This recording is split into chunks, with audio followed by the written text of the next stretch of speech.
Kita ke informasi selanjutnya, pemirsa. Gubernur DKI Jakarta Prabowo Anung menyebut generasi muda di ibu kota tidak berani ke jenjang pernikahan lantaran masalah perubahan atau tempat tinggal. Keresahan generasi muda ragu untuk menikah karena tidak mendapat kredit program perumahan.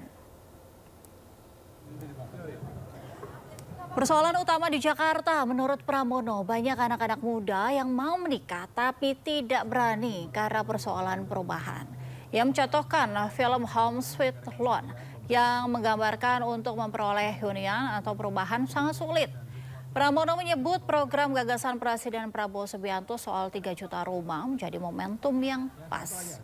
Subsidi dari Kementerian Perumahan dan Kawasan Permukiman akan membuat warga berani membeli rumah dan segera menikah. Kebetulan ada film bagus yang namanya Home Sweet Loan yang menggambarkan bahwa memang untuk memperoleh hunian atau perumahan itu sangat sulit sekali. Sehingga program yang dibuat oleh pemerintah pusat dalam hal ini oleh Bapak Presiden Prabowo Subianto mengenai 3 juta rumah itu menurut saya momentumnya pas banget. Apalagi kemudian diberikan subsidi melalui program KPP ini, sehingga dengan demikian bagi warga di mana aja ini memberikan kemudahan dan mudah-mudahan ini membuat keberanian yang belum punya rumah untuk segera nikah. Di sisi lain, pemirsa, pemerintah terus menggelontorkan subsidi bagi rakyat Indonesia. Salah satunya bagi pekerja bergaji di bawah 10 juta rupiah. Dalam pertemuan antara Presiden Prabowo dengan jajaran menterinya pada minggu lalu, sejumlah isu dibahas. Salah satunya stimulus tahap 2 bagi rakyat Indonesia. Dalam stimulus tahap kedua ini, subsidi gaji akan diberikan bagi pekerja berpenghasilan di bawah 10 juta rupiah. Tak hanya itu, pemerintah akan memperluas stimulus untuk program padat karya, pembebasan PPh, serta dukungan perumahan. Stimulus semester 2 kan tetap jalan. Apa aja, Pak?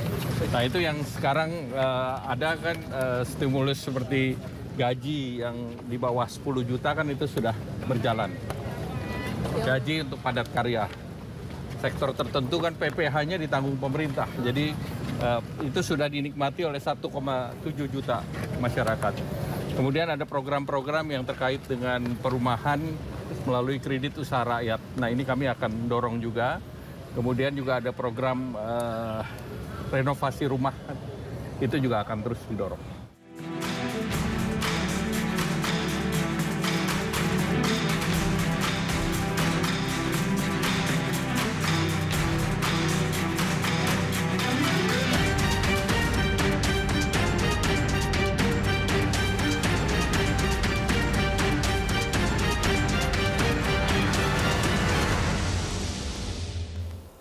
Pemirsa, survei konsumen Bank Indonesia bulan Agustus 2025 mencatat keyakinan konsumen terhadap kondisi ekonomi masih terjaga. Namun demikian, persepsi responden terhadap ketersediaan lapangan kerja saat ini berada pada zona pesimis. Survei konsumen Bank Indonesia pada Agustus 2025 mengindikasikan keyakinan konsumen terhadap kondisi ekonomi masih tetap terjaga. Hal ini tercermin dari Indeks Keyakinan Konsumen atau IKK Agustus 2025 yang berada pada level optimis sebesar 117,2 meskipun lebih rendah dari bulan sebelumnya sebesar 118,1. Di sisi lain, hasil survei Bank Sentral juga menyebutkan persepsi responden terhadap ketersediaan lapangan pekerjaan saat ini berada pada zona pesimis atau di bawah 100. Persepsi responden untuk kelompok pendidikan setingkat SMA dan akademi atau diploma berada di zona pesimis dengan indeks 88,2 dan 97,5.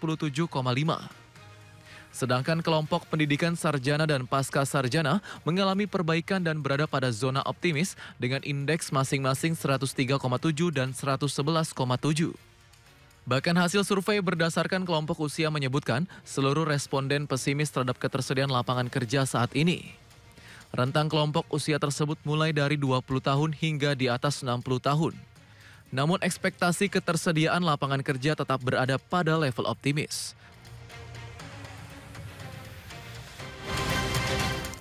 Pemirsa, Institute for Development of Economics and Finance atau INDEF menyoroti inflasi pangan sebagai pemicu utama tekanan ekonomi terhadap rumah tangga pada Agustus 2025. Pasalnya inflasi pangan mencapai level tertinggi dalam setahun terakhir. Kepala CSID INDEF Nur Hidayah, kenaikan harga pangan serta biaya pendidikan menjadi pemicu tekanan ekonomi terhadap rumah tangga. Kondisi tersebut diperparah dengan maraknya pemutusan kerja akibat kondisi ekonomi yang sedang tidak baik-baik saja. Menurut Nur Hidayah, aksi massa yang terjadi pada akhir Agustus lalu juga memperlihatkan akumulasi tekanan sosial ekonomi di masyarakat. Isu pangan dan daya beli sejalan dengan tuntutan rakyat yang meminta kebijakan lebih solutif. Harga pangan per Agustus 2025 inflasi pangan mencapai 3,99% ya per year ya, tertinggi sejak Juni 2024. Kemudian juga Juli 2025 inflasi pangan tahunan berada di 2,37% year per year dengan indeks harga konsumen sebesar 108,60. Dan kemudian juga komponen volatile food ya, makanan yang bergejolak bertumbuh 1,25% month to month pada Juli 2024 dan andil terbesar berasal dari beras. Kenaikan harga beras dan bahan pangan pendidikan menjadi pemicu utama kenaikan inflasi dan tekanan ekonomi. Pemirsa, hari ini Menteri Keuangan Purbaya Yudi Sadewa resmi mengguyur 200 triliun rupiah kepada sejumlah bank nasional.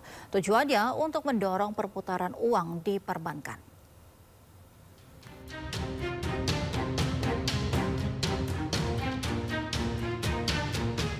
Dana yang ditransfer ke Bank Nasional berasal dari uang yang nganggur di Bank Indonesia. Rencananya, uang ini akan ditransfer Jumat pagi. Sementara kebijakan pencairan dana telah ditandatangani Kamis malam. Total, ada 6 bank nasional yang akan menerima dana ini. Ke-6 bank ini adalah bank yang tergabung dalam Himpunan Bank Milik Negara atau Himbara, serta Bank Syariah Indonesia dan Bank Syariah Nasional. Presiden pun telah menyetujui pemindahan uang dari BI ke perbankan. Sudah setuju. Bukan itu jadi sistemnya bukan saya ngasih pinjam ke bank dan lain-lain. Ini seperti Anda naruh deposito di bank. Kira-kira gitu kasarnya. Nanti penyalurnya terserah bank. Tapi kalau saya pakai ya saya ambil. Tujuannya supaya bank punya duit banyak cash tiba-tiba dan dia nggak bisa naruh di tempat lain selain dikreditkan. Jadi kita memaksa market mekanisme berjalan. Sementara dalam rapat dengan Komisi 11, Menko menyebut ada dana sebesar 425 triliun rupiah yang mengendap di Bank Indonesia. Dana nganggur ini membuat ekonomi tak berputar dan orang kesulitan mendapatkan pekerjaan. Sementara itu, usai diguyur uang 200 triliun rupiah, indeks harga saham melesat naik, bahkan sempat tembus hingga 1%. IHSG pagi ini dibuka menguat hingga ke level 7.800. Seluruh saham perbankan pun melesat naik, terutama bank-bank Himbara seperti BRI, Mandiri, BNI, dan BTN. Penguatan saham Himbara sebagai respon pasar atas cairnya dana 200 triliun ke perbankan plat merah.